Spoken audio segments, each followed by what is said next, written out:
The Dioxus team has been grinding away on the high-level Rust experience because we believe Rust is special. Unlike the majority of programming languages, Rust programs have no global runtime, no garbage collector, no built-in executor, no event loop, no baggage. In many ways, Rust is a clean, blank slate. You can develop Rust anywhere, and you can run Rust programs on any device. Rust's mission is to empower everyone to build reliable and efficient software. I don't think that should be exclusive to so-called foundational software. All software starts with a prototype. I fell in love with Rust because every project I could dream of finally seemed feasible. No idea was technically impossible. What if tomorrow I wanted to build an embedded device, or a web app, or a mobile app, or a video game, a robot, a virtual machine emulator? Rust can really do anything. Now, yes, languages like JavaScript are extremely capable. They're popular, they have huge ecosystems, and tons of investment. Hundreds of millions of dollars, billions of dollars. But no matter how good I get at JavaScript, I still can't do something crazy like write a driver for the Linux kernel. We should actively invest in making the developer experience of writing high-level Rust code on par with that of writing foundational software. I hope my passion and enthusiasm for the future of Rust shines through here. I believe Rust is the next 40-year language. Seriously, I truly believe it. That's why I'm up here. I'm so passionate about this. Just like the previous generation of programmers can build an entire career on C, I think the next generation will build their careers on Rust. And honestly, what an upgrade. As Rust engineers, we live in a golden generation. Rust is fast, safe, and gives us full access to the hardware. The Rust community is filled with people who care about the right stuff, in my opinion. Things like good documentation, testing, and being open to new ideas. You can't say the same about every other language. We should be careful not to be complacent with Rust as it grows and matures, but we should also not overload it with baggage. The future of Rust, and broadly engineering, is so bright. Rust turned 10 this year at Rust-NL. Imagine the next 30 years. Today we have incredible libraries for things like web servers, async runtimes, communication protocols. We even have niche libraries like spatial trees and high-quality email parsers. But imagine a world where we can easily pull in libraries for crazy things like robotics, genetics, AI, autonomy, quantum computing, things that haven't been invented yet, things that are typically high level. That's the future I'm working towards. So, enough waxing and waning about Rust. What are we at Dioxus doing to improve the high-level Rust experience? Well, Dioxus is an app framework. I'd say it was the first one, maybe not, with the primary goal of rapidly bringing an idea to production. You write your code once, and then easily port it to new devices with minimal code changes. To date, we have over 30,000 stars on GitHub, which doesn't mean much, but it's something, with apps in production at companies like Airbus and the European Space Agency. Dioxus is unique in this world because Dioxus apps are written in Rust. In our case, Rust is both used in foundational software, the engine, and in high-level development. The apps themselves are written in Rust. So hopefully you can see this. We'll do a little demo later. We'll do a little hands-on thing, but I'll just give you a little screenshot. At a high level, at a glance, the Dioxus architecture is modeled after tools like React and Svelte. Dioxus apps are assembled by composing a tree of reusable components, and components are simple. They're just functions that take properties and return an element. Hopefully this is pretty clear. Application state is stored in hooks, which are these little use functions, use signal, and updated through reactive signals. And we paint all of our first-party renderers with HTML and CSS, which is a good choice. Elements like images, videos, divs, headers, and inputs are freely available. You can style and lay out your widgets directly with attributes, or use the asset macro to include CSS and images from the file system. But most importantly, Dioxus is designed to be familiar to existing developers, lowering the learning curve and making AI tools much more powerful. You can run Dioxus apps on a wide array of devices. You can target the web natively through WebAssembly, or build desktop apps that target all major operating systems like macOS, Windows, and the many, many flavors of Linux. I hate it. Nix, those Nix people, yeah. We're also one of the few Rust projects actively pushing forward the mobile ecosystem. Basically, it doesn't exist. You can quickly write a Dioxus app that runs on iOS and Android. Dioxus apps can even render on the server, supporting features like server functions, HTML streaming, pre-rendering, and WebSockets. Because Dioxus apps are written in Rust, they are structurally very simple. You've seen this structure every time you've created a new cargo project. Very rarely do users need to drop into platform-specific code. Because all Rust projects are alike, it's very easy for developers to dive into a new project. You can completely skip annoying build system setup. All you need is a main.rs to get started. None of the 1,000 tools you would need otherwise. Dioxus apps are written in HTML and CSS, and then rendered either natively or through the system web view. On the web, this means using the HTML DOM, and on desktop or mobile, this means interleaving system widgets with a custom GPU-based renderer. Practically, though, this means that your apps look and feel the same across platforms, just like they would in a web browser. If this sounds like a lot of work on our part to build and maintain, it's because it is. It's very challenging to support. It's basically building a new web browser from scratch. Certainly, on our part, it's a labor of love. Building an app framework is only half the battle, though. Along the way, we've had to solve some gnarly challenges with Rust itself. It's not all rainbows and sunshine. These improvements usually fall into one of a few buckets, either improving build tooling or improving language ergonomics. To make Rust better at high-level development usually means improving the developer experience, basically making developers build faster. So together, in the next couple minutes, we're going to walk through some of these improvements and then have a little live demo at the end. The first thing, or something I'm extremely proud of, is a tool called DX, which is our command line tools. We've been hard at work at improving foundational Rust build tooling. You might wonder why. I mean, cargo is great, but DX wrapped cargo to provide a ton of missing functionality. It can run multiple Rust binaries at once, watch your Rust files and assets for changes, and intelligently reload Rust code on the fly. Yes, it has Rust code hot reloading and app reloading. Two different features, but very cool stuff. We'll go dive into them more. It has so many features, this DX tool, and it's been anchored to the Dioxus ecosystem, but I want to talk about it.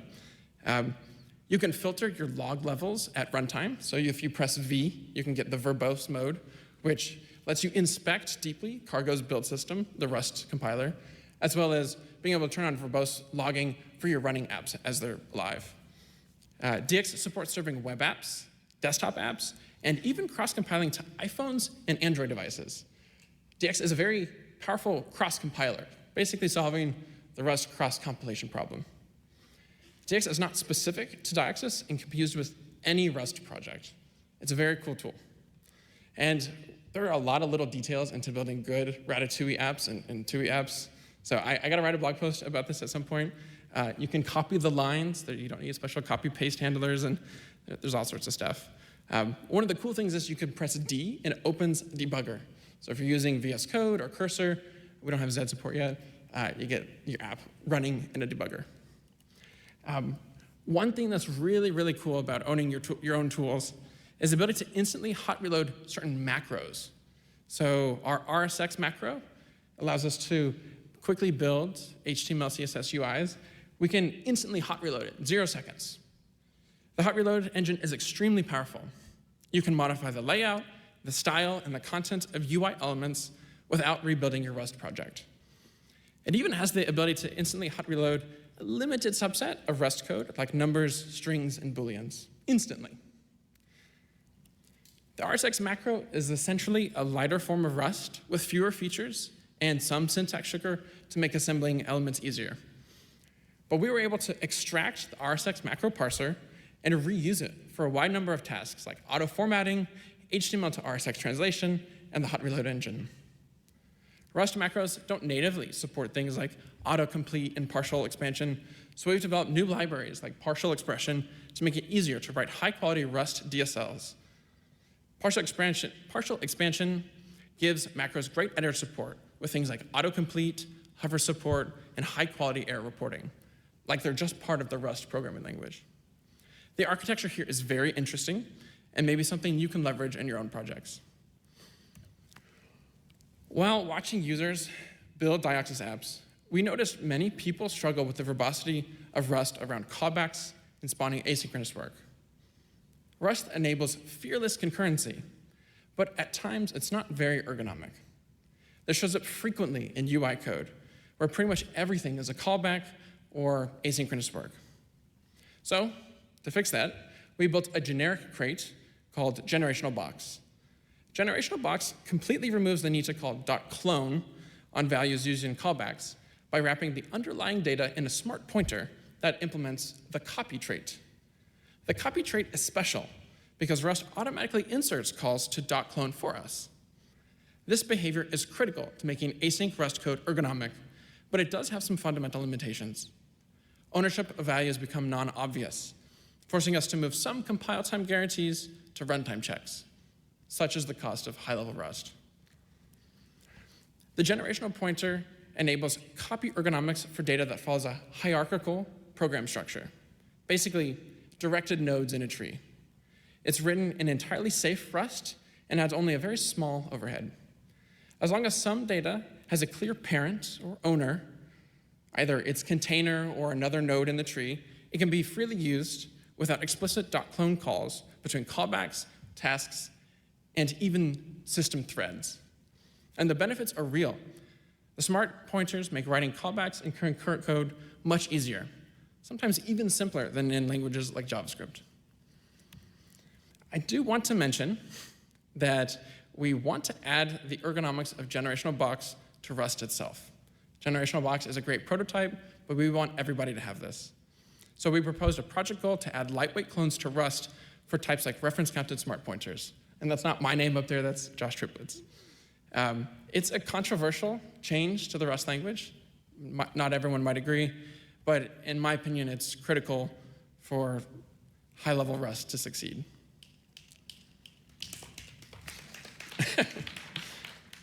Yeah, see, not everyone clapped at that. There's a split opinions. You can use generational box for now. We've also, so this is less about the language, but more about the ecosystem. We've been working to push forward the Rust ecosystem in a wide variety of ways, much to the Herculean effort of Nico Burns. He's not here, he's in the UK right now. One of those is by developing a modular HTML and CSS renderer called Blitz. Blitz is the foundation of our next generation rendering engine that interleaves native system widgets with a custom GPU-based draw layer. As we worked on Blitz, we've improved Rust crates across the ecosystem, like Taffy, Parley, Velo, Winit, and Servo itself. Things that implement Flexbox or text layout, rendering and windowing. We are trying to dog food everything in the Rust ecosystem and really compete with the native toolkits. I think Blitz is really fucking cool. Because it's modular, it works very well with the rest of the Rust ecosystem. I think the Blitz repo is like 12 different crates, so you can pick and choose what you want to take. You can composite in arbitrary GPU textures and integrate it with other libraries that speak WGPU, stuff like Bevy. So this is actually a Bevy game embedded in a canvas running natively. This will work on your phone and works in the web. You can even add custom elements, so if there's not a div that suits you, you can make a new div. Blitz can embed almost anything and can be embedded into almost anything. So in this case, Blitz is actually embedded into Bevy. So it's very modular, works with the rest of the ecosystem. Unlike existing solutions, Blitz is free, open source, and extremely modular. So our goal is to provide a browser-grade rendering engine free to everyone. You don't have to pay a licensing fee. We can render a huge amount of the web today with sites like Hacker News and the BBC rendering beautifully. There's a long road to support all of CSS and layout, but it's actually quite great today. So, is that cool? I don't know. Now for the really cool stuff. It gets cooler.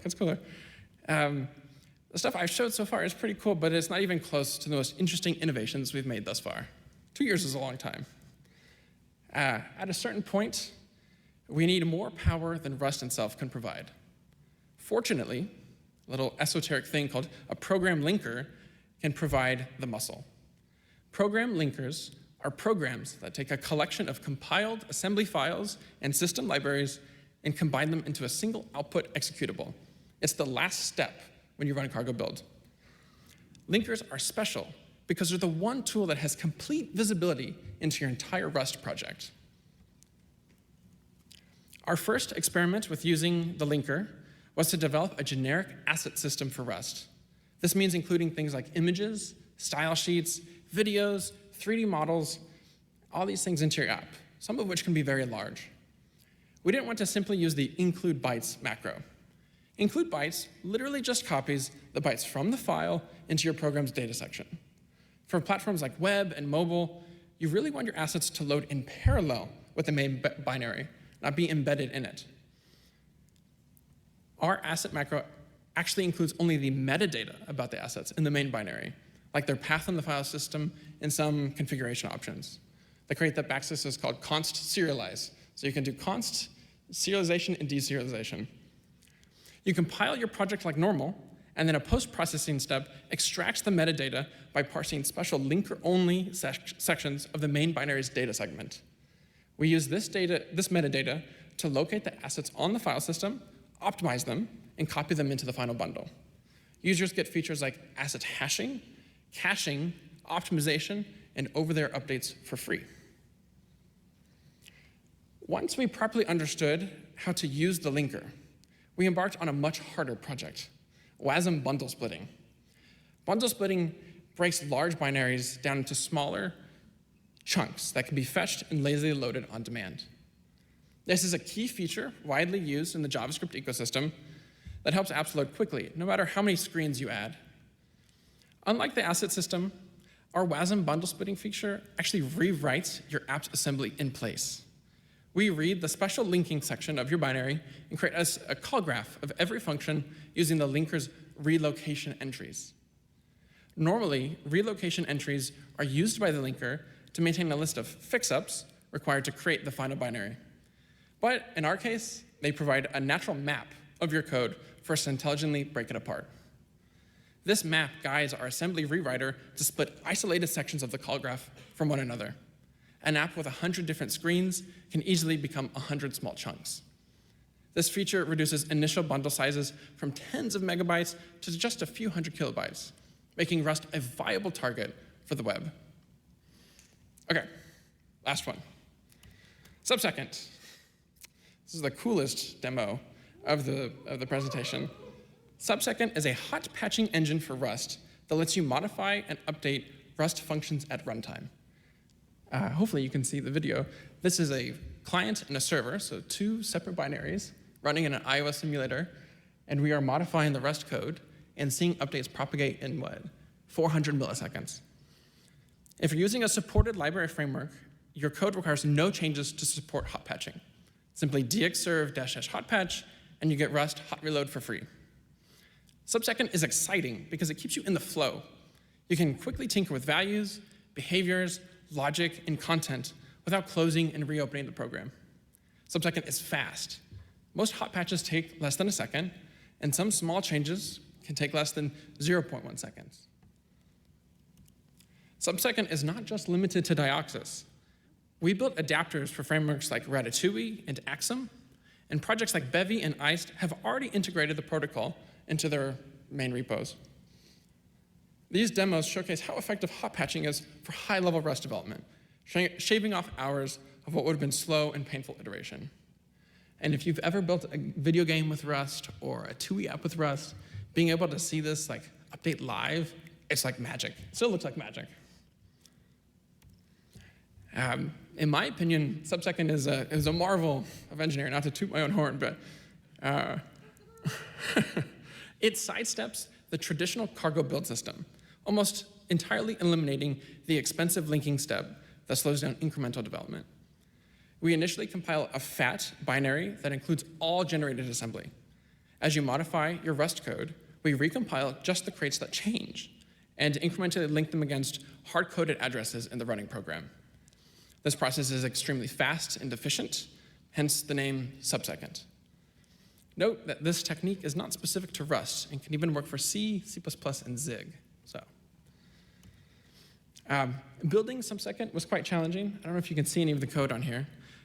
There are a huge number of quirks, edge cases, obscure behavior, all these crazy things you need to work around to make it function.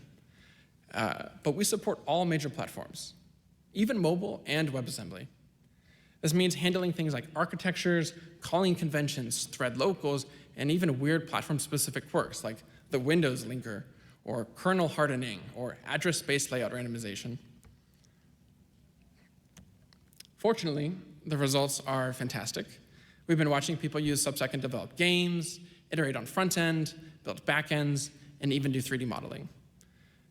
We are excited to completely spin out Subsecond from Dioxus so everyone can benefit. And our goal is to what I call grow the pie. High-level Rust is quite nascent. Tools like Subsecond are young and just starting to pave the way for Rust up the stack. We want everyone in the Rust ecosystem to be more productive, even other app and GUI frameworks. It looks like I have some time for a quick demo. Let's see if it's...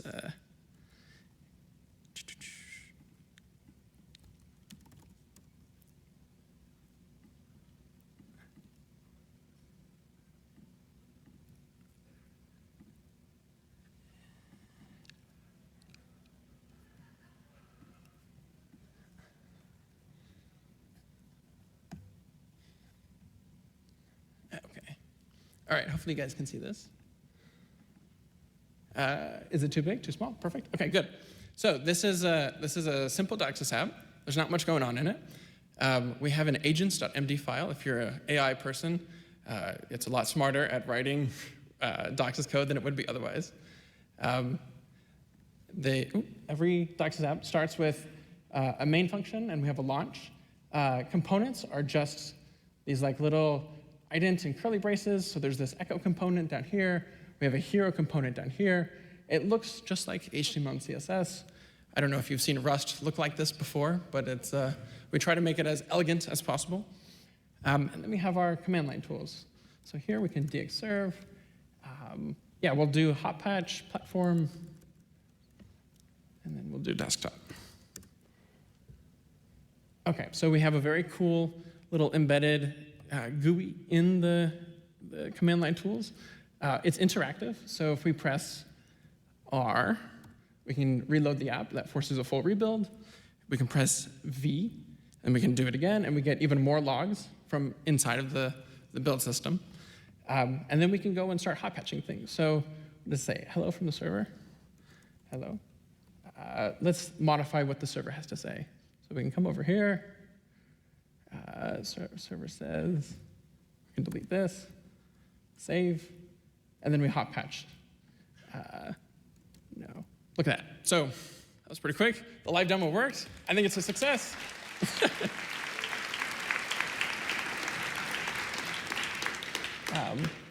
We can even do mobile development just to prove that it works. We automatically launch the emulator for you. It takes a little second to churn. Same deal. So if you can believe me that it supports web, desktop, and mobile, we'll show off these platforms for now. Yeah. All right. Let me come back. Cool. So I don't have time to showcase more other of the cool things we built. If you are excited, as I am, to push forward high-level Rust, definitely check out all the stuff we're working on. We're actively working on hard problems right now, like better FFI, and a comprehensive expanded standard library for Rust. There's a number of language improvements we would love to make to Rust itself, like pre-built crates, a faster codegen backend, automatic clones, partial borrows, and named function arguments. There is great momentum in these areas. People are excited, but they are woefully understaffed. If you want to help get involved, consider contributing to Cargo or help write good RFCs to get high-level Rust features stabilized. If there's any thought I want you to leave with today, it's that high-level Rust is extremely important to Rust's future. I want the next generation of scientists, researchers, and entrepreneurs to have the best tools possible to make the world a better place. Improving the high-level Rust experience means that we not only build great foundational software, but we get to use it too. The future is much closer than you might think. Thank you.